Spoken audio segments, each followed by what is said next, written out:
So you've decided that you don't want to sell your production items right now. You actually want to send them to the next chain. That way you can make a little bit more money by turning them into something else. Well, how much does that cost? We all know that you could load these things up on pallets, on a trailer with a forklift or a telehandler. You could use auto load, but there's also distribution that you can use, and it does have a cost. And that's what we're going to be taking a look at today here in this video. As you can see here at the spinnery, I've got 1,000 liters of fabric that I want to distribute over to my tailor shop.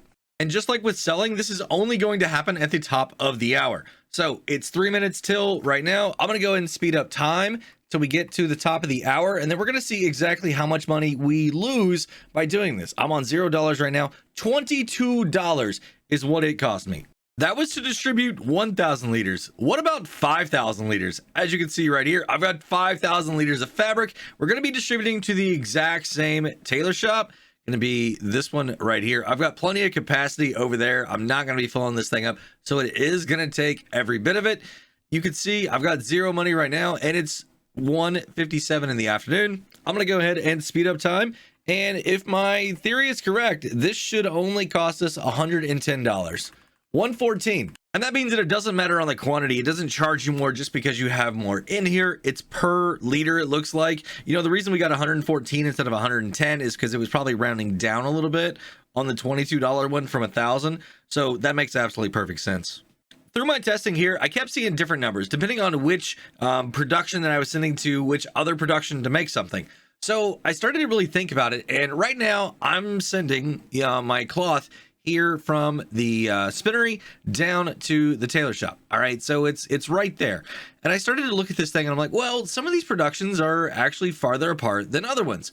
So what I'm going to do is I'm going to keep distributing out of right here. I'm going to distribute 5,000 liters, but instead of going to this spinnery, I'm going to go to this one all the way here on the other side of the map. So the first thing I need to do is actually get rid of this one right here. So we're going to go ahead and sell it. Now I've only got one left on the map. That one is down here. This one no longer exists. Once again, I've got zero money in the bank, and it's 3 minutes until the top of the hour. I'm going to go ahead and speed up time right now, and we're going to take and see exactly how much this costs us now. It was 114 before, $263 now.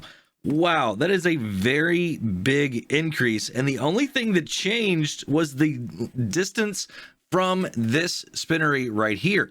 And you can see here on the map that from the spinnery up at the top to this location right here, I mean, it's not that far. You'd think it would be about double, maybe double and a little bit more, which is what we're seeing right here.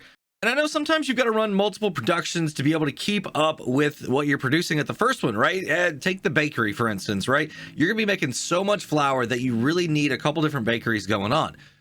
Well, that's what we're going to test here. I've got 2 different tailor shops here, and we're going to be transporting or distributing 5,000 liters of fabric total, and hopefully it's going to split it between these 2. All right, so I'm hoping that what I'm going to see here is that 2,500 goes into that one and 2,500 goes into this one. Now, this one here is already going to start with 5,000 liters because that's what we did in a previous test. This one has nothing. So what I should see here at the end of this is going to have 2,500. And this is 7,500. And another thing that I'm going to be looking at is the cost, right? So $263 is what it costs to distribute down to the one tailor shop. Now, hopefully it should be the same or maybe just a slight bit less since that one might be a little bit closer. So I'm going to be looking for roughly around $260 to $265 again to transport or to distribute this 5,000 liters to those 2 different facilities. Let's go ahead and speed up time here. As you can see, I've got $0 up in the bank. Let's go ahead and do this. So we got just a couple more minutes here and boom, 261. All right, so that is perfect. What that means is that it's volume per distance, right? So it's exactly the same as what it was earlier whenever we distributed it to one based on the distance, right? It was all by liter. And here we are at the tailor shops. Let's go ahead and see exactly how much got distributed in here. This one is 2711 and this one is 7288. I'm not quite sure why this one got a little bit more than this one, but it was almost an even split. Almost. Maybe it goes by distance and this one just happened to be a little bit closer. That's really weird. I mean, you're only talking like 211 liters, but I mean, that could be a little bit of a difference if you're trying to plan something out and be exact, right? So yeah, 211, 212 liters was the difference here. So I don't think it's big, but I mean, if you've got a lot, like 100,000 liters or something like that on some of these other ones, that could be a little bit of a difference. I guess now it's time to figure out exactly where you're going to store all these production items that you can't distribute anywhere else.